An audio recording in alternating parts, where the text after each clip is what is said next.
خلافتنا بمسرور فتية عظيم شأنها بين البرية. Assalamu alaikum wa rahmatullahi wa barakatuhu. Welcome to our next program in our brand new series, Beacon of Guidance. Beacon of Guidance is a weekly program which will be a compilation of questions and answers given by our beloved Huzur, Hazrat Mirza Masroor Ahmad, may Allah be his helper, from the virtual mulaqats, classes and compiled letters from Ahmadis from all over the world. Let's now turn to the Gambia for our first question.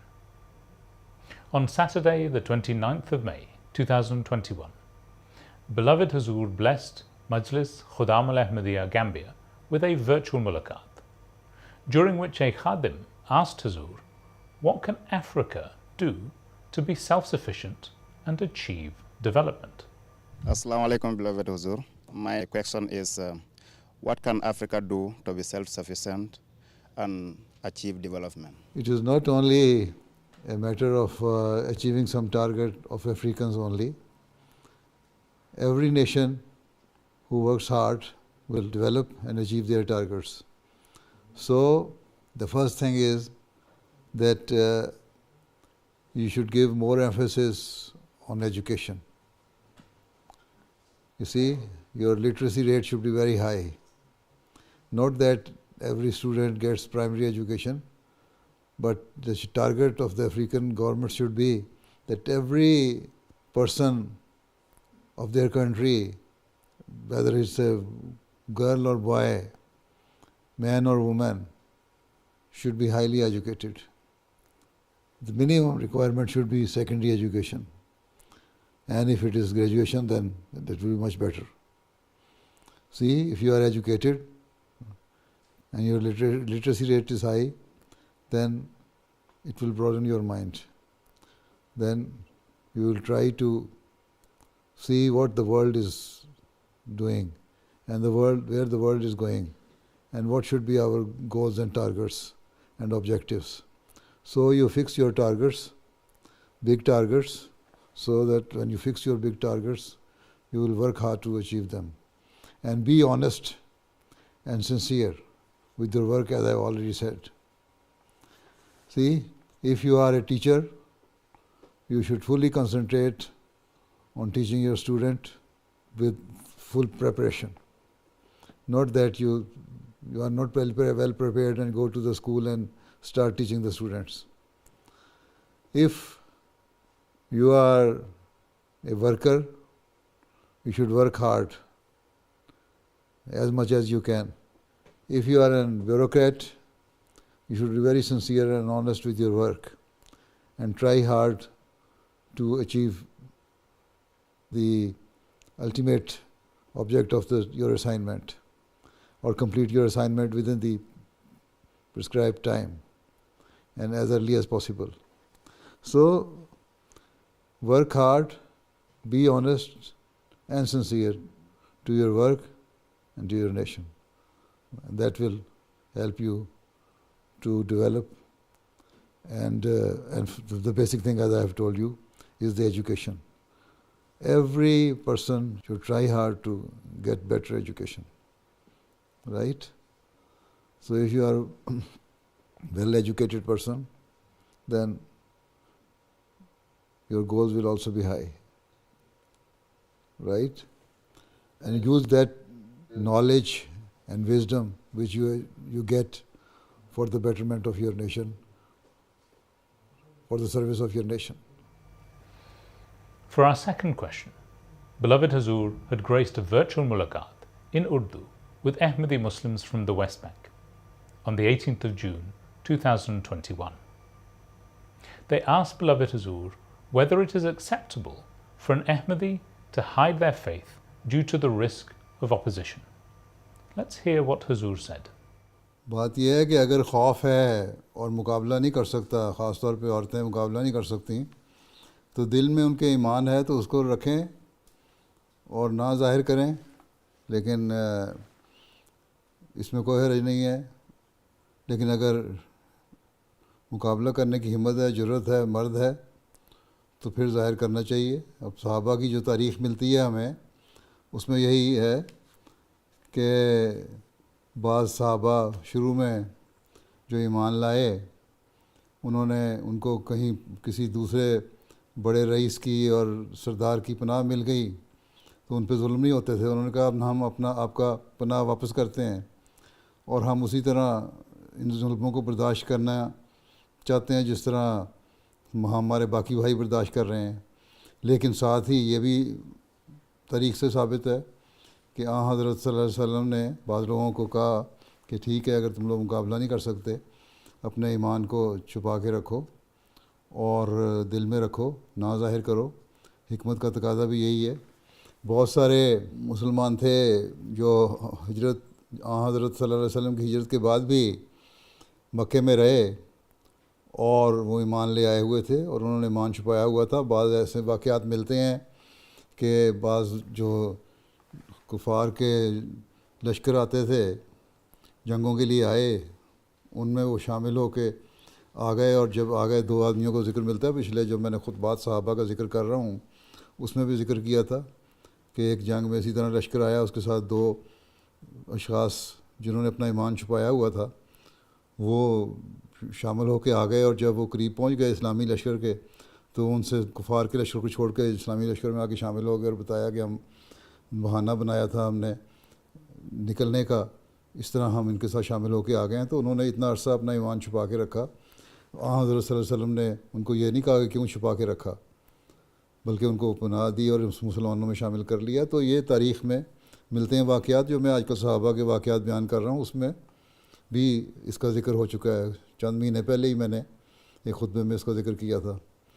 तो इसमें कोई हर्ज नहीं। और ख़ास तौर पे औरतें जो हैं वो अगर समझती हैं कि उनका ईमान ज़ाहिर होने से उनके पास तंगियाँ वारिद होंगी और वो बर्दाश्त नहीं कर सकेंगी, तो उनको छुपा के रखना चाहिए, कोई हर्ज नहीं है इसमें। लेकिन जब मौका मिले फिर उसका इजहार भी हो जाना चाहिए। For our third question, we will turn to the UK.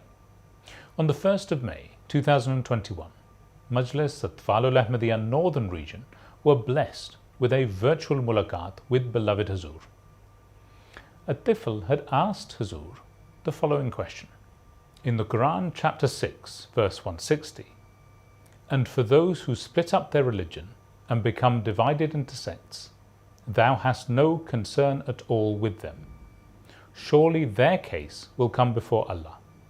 Then will He inform on what they used to do." Which means that sects are forbidden. Why is Ahmadiyya a sect? Let's take a look at Huzur's response. You see, it was the prophecy of the Holy Prophet ﷺ that in the latter days my ummah will be divided into 72 sects. See? And each sect will think that they are on the right path. They will have different point of views,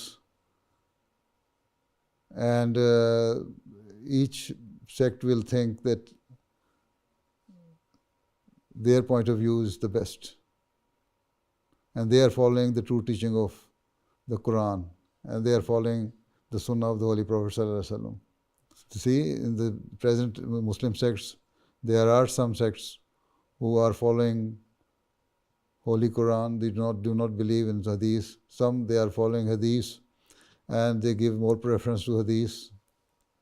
And some other people have some different point of views. So this prophecy has been fulfilled. And now the Holy Prophet ﷺ also said, when this will happen, then at that time a reformer will come who will follow my true teachings, who will guide you, and he will be called Messiah and Mahdi, the rightly guided person. This is why we believe that that person whose advent was foretold by the Holy Prophet ﷺ has come in the person of Hazrat Mirza Ghulam Ahmad of Qadian. He said that Allah Ta'ala has appointed me as the Messiah and Mahdi of this age according to the prophecy of the Holy Prophet Sallallahu Alaihi Wasallam. And now he has made it clear to me what are the right teachings. So I am also the person who will decide what is wrong and what is right. Hakam and Adal, make the decision according to the teaching of the Holy Quran and the Sunnah. This is why the Prophet Messiah Islam says that we have to give preference first to the Holy Quran, where all the teachings about the religions are given. Then we have to follow the Sunnah, what the Holy Prophet ﷺ practiced, and then we should see the Ahadith, which were collected almost 150 years later, and then see that how many of them are correct and are supporting the verses of the Holy Quran, or the Holy Quran supports whatever they are saying. So, the Prophet Messiah Islam is the rightly guided person who started this community according to the prophecy of the Holy Prophet ﷺ and according to the prophecy of Allah Ta'ala Himself. Because in Surah Jummah, Allah Ta'ala says that the community will be established on the footsteps of the same community which the Holy Prophet ﷺ has established. Right? So our sect is that sect whose commencement was prophesied by the Holy Prophet ﷺ himself and the Holy Quran itself. And the person who was to come in the later days was to bring all the different Muslim sects on one hand. This is why he is called Mahdi. So here the situation is different. All those sects which were established or developed, they were following different school of thoughts according to the teaching of Quran and Hadith and this and that. But here the Ahmadiyya sect was established according to the prophecy of the Holy Quran and the Holy Prophet ﷺ. This is why we cannot say that Jamaat Ahmadiyya is the same sect as the other sects in Islam. They were the sects which were developed because of the deviation in their school of thoughts. The Prophet Messiah who was to come has come to bring them together so that he forms a one sect, and that is Jamaat Ahmadiyya, and that is according to the prophecy of the Holy Prophet ﷺ. Let's now go to the Ahmadiyya Jamaat in Nigeria. On the 1st of October 2021, beloved Hazur blessed a virtual mulaqat in Urdu with Lajna Imaila Nigeria, where they had asked regarding whether there is any conflict between religion and modern-day civilization. Let's hear the insight that Hazur has given on this. Actually, those people who say that religion keeping you away from civilization, they are wrong and we are right. It is the religion which has brought the civilization in the world. Even these people, they accept that had there not been any prophet, there would not have been any civilization in the world. At one side, they claim that religion brought the civilization, and on the other side say that no, you should not practice religion because it is taking you away from the modern day civilization. Modern day civilization is just nothing but immorality and freedom of everything which is not giving you something good, but rather spoiling your life. So do not fear these people. You are the civilized people who follow the religion and who follow these teachings of the Holy Quran. Even as being Muslim, you should follow the teaching of the Holy Quran and find out what are the commandments given to you in the Holy Quran which you have to do, right? So, you are actually the civilized people, not those people who are atheist or not believing in any religion. There is no need to indulge yourself in any complex. For the fifth question, Hazrat Khalifatul Masih V, Ayyadullah Ta'ala bin Nasr Aziz, blessed a virtual mulaqat with Lajna Imaila from Sweden on the 26th of November 2021.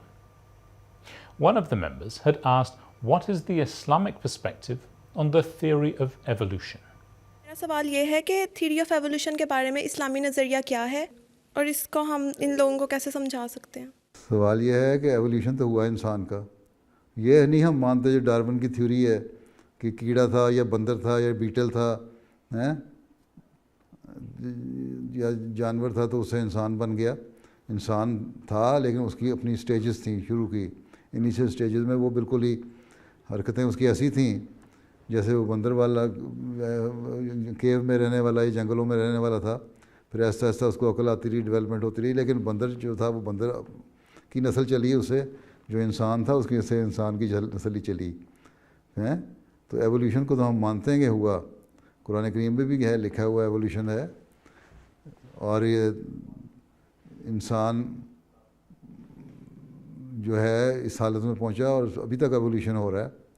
इसलिए हम तो ये नहीं कहते कि evolution नहीं हुआ, इंसान का एवोल्यूशन हुआ और इस स्टेज पर पहुंचा, अभी भी मुख्तलिफ हालतें पैदा होती जा रही हैं। लेकिन जो बंदर थे वो बंदर थे, जो बीटल थे वो बीटल थे, जो जानवर थे वो जानवर थे। ये है ना, हम नहीं मानते कि डार्विन की थ्योरी सही है, लेकिन ये हम मानते हैं कि एवोल्यूशन ज़रूर हुआ। Let's move to the second part of the program. In this segment, we will be taking a look at questions and answers which have been compiled in Al-Hakam, called Answers to Everyday Issues, which Hazrat the Mir al-Mu'mineen, Khalifatul Masih V, Ayyadullah Ta'ala bin Nasr al-Aziz, has given on various occasions in his written correspondence and during MTA programs. For our first letter, Hazrat the Mir al-Mu'mineen, Khalifatul Masih V, was asked about a statement he had made during one of his Friday sermons regarding the special time for the acceptance of prayer that comes on Fridays. In a letter dated the 4th of February 2020, Hazur Ayyadullah Ta'ala bin Nasr Aziz replied, In my Friday sermon, I stated in light of the ahadith and the instructions of Hazrat Musleh Maud Raziallahu Anhu about the special hour of acceptance of prayers on Fridays that it is a very short period of time. Moreover, different times of the day have been ascribed to it. Hadith scholars and jurists have also stated different times between zenith and sunset during which this moment can occur. In my view, the wisdom behind ascribing different times to this hour is that the entire day of Friday is full of blessings. Hence, one should spend this whole day supplicating. Hazur Ayyadahullah was also asked about another statement he made during the concluding address of Jalsa Salana UK with regard to reciting the shorter surahs of the Holy Quran during the Taraweeh prayer instead of a whole part. As far as the shortening of prayers is concerned, you have confused two of my statements in this regard. I said, with reference to a hadith, that someone complained to the Holy Prophet ﷺ about an imam who used to greatly prolong the prayers. The Holy Prophet ﷺ expressed his displeasure over this. Then I said that shortening the prayers does not mean that prayer should be offered mindlessly in a hurry. In this regard, I gave the example of a clip of Taraweeh prayers circulating on social media, in which the Imam concluded all the rak'at of the Taraweeh prayer within minutes. So, my point was that prayers should neither be prolonged to such an extent that the worshippers get tired and start to resent them, nor is it permissible to shorten a prayer so much that it merely looks like sudden movements instead of a prayer. Moreover, it should also be remembered that the prayers which the Holy Prophet ﷺ has instructed to be kept brief are the obligatory farz prayers. The reason for this is that the obligatory prayers must be performed in congregation by all. The Holy Prophet ﷺ said that since the worshippers could include the sick, old, weak, and those who needed to go to work, it was the responsibility of the Imam to take all of them into consideration and conclude the prayer within a reasonable time. However, Taraweeh is a supererogatory prayer and it is not obligatory upon everyone to perform it. Rather, those who can easily participate in it should do so, and those who have an excuse are free not to. There is nothing wrong with that. Moreover, Taraweeh prayers began during the Khilafat of Hazrat Umar radiallahu anhu, and he initiated them especially for the recitation of the Holy Quran. Therefore, there should be relatively longer recitation in them, and if possible, the entire Holy Quran should be completed during the Taraweeh prayers in the blessed month of Ramadan. For the second letter, a lady informed Hazrat Amir al-Mu'mineen, Khalifatul Masih V, of the demise of her brother, and asked about Islamic injunctions regarding the mourning by a widow and the mourning by other people, especially the mourning of a sister over the death of a brother. Hazur, Ayyadullah Ta'ala bin Nasr al-Aziz, in a letter dated the 4th of February 2020, had shed some light on the matter. Islam has guided its followers regarding every matter of happiness as well as sorrow. Hence, where on the one hand, it exhorts to be patient after the death of a loved one, on the other, it also allows the bereaved to express grief caused by separation. All the loved ones, including parents, siblings, and children of the deceased, are allowed to mourn for a maximum of 3 days. A wife, on the other hand, has been instructed to mourn the death of her husband for a period of 4 months and 10 days. This is mentioned in Surah Al-Baqarah of the Holy Quran. Moreover, the instructions of the Holy Prophet ﷺ in this regard that he gave at various occasions are also recorded in a hadith. Hence, it is narrated by Hazrat Zainab radiallahu anha bint Abi Salama, who was the stepdaughter of the Holy Prophet ﷺ. I went to Hazrat Habiba radiallahu anha, the noble wife of the Holy Prophet ﷺ, who said that she heard Allah's Messenger ﷺ saying, "It is not permissible for a woman who believes in Allah and the Last Day to mourn for any dead person for more than 3 days, except for her husband, for whom she should mourn for 4 months and 10 days. The narrator further states, "Later I went to Hazrat Zainab bint Jahsh when her brother died. When 3 days had passed after the demise of her brother, she asked for some scent, and after applying it on herself, she said, 'I am not in need of scent, but I heard Allah's Messenger ﷺ while on the pulpit saying, "It is not permissible for a woman who believes in Allah and the Last Day to mourn for more than 3 days for any dead person, except her husband, for whom she should mourn for 4 months and 10 days. Thus, all the bereaved, save the widow, whether they are parents, children, or siblings, are allowed to mourn for only 3 days, not more than that. As far as the limits and the scope of mourning by a widow is concerned, which is 4 months and 10 days, Islam does not make any exceptions to this, nor does it grant any age-related exemption. Therefore, it is incumbent upon a widow to spend this period of iddah in her home as much as possible. She is not allowed to adorn herself, participate in social events, or leave the house unnecessarily during that period. During the iddah period, a widow may go to her husband's grave to pray, provided that the grave is in the town where the widow resides. Moreover, if she has to go to the doctor, she would be exempt on the grounds of compelling circumstances. Similarly, if a widow's family's livelihood depends on her job, or she has no other arrangements for taking the children to school and bringing them back, or doing the shopping, then all these circumstances would grant her an exemption on grounds of compelling circumstances. In such a case, it would be incumbent upon her to go straight to work and return home after completing the work. That is the maximum extent of the permission to leave the house on grounds of compelling circumstances or dire need. She is not allowed to participate in any kind of social gatherings or programs. For our third and final letter, Hazrat Amir al-Mu'mineen, Khalifatul Masih V, in a letter dated the 4th of February 2020, stated the following regarding an edict issued by the Nazim of Dar al-Ifta on the issue of unaccompanied women going on a journey to perform Hajj. Hazur Ayyadullah Ta'ala bin Asl Aziz said the following. In my view, the condition of having a male mahram with a woman for Hajj and Umrah was based on a temporary ruling, just as other travel was forbidden for an unaccompanied woman at the time, because in those days, journeys used to be very difficult and lengthy. Facilities were not available on the way, and on top of that, the risks of being robbed were very high. Hence, when a complaint of a robbery was once brought before the Holy Prophet ﷺ, he gave the glad tidings of peaceful journeys in the future and said to Hazrat Adi bin Hatim radiallahu anh, فإن طالت بك حياة لترين الضغينة ترتحل من الحيرة حتى تطوف بالكعبة لا تخاف أحدا إلا الله. If you live for a long time, you will certainly see that a lady in a howdah travelling from Al-Hira will safely reach Mecca and perform the tawaf, circumambulation of the Kaaba, fearing none but Allah. At the end of the same hadith, Hazrat Adi bin Hatim radiallahu anhu narrates, فرأيت الضغينة ترتحل من الحيرة حتى تطوف بالكعبة لا تخاف إلا الله. Later on, I saw a lady in a howdah travelling from Al-Hira till she arrived safely in Mecca and performed the tawaf of the Kaaba, fearing none but Allah.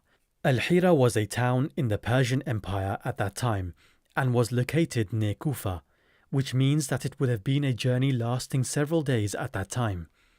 So, in those days, if a woman could embark on a journey from Al-Hira and travel for several days and come to perform the tawaf of the Kaaba in Mecca, then why can't a woman travel for a few hours by plane these days and go for Umrah and Hajj, etc.? That concludes this episode of Beacon of Guidance. Join us again soon to hear more guidance from our beloved Hazur. Until then, Assalamu alaikum wa rahmatullah.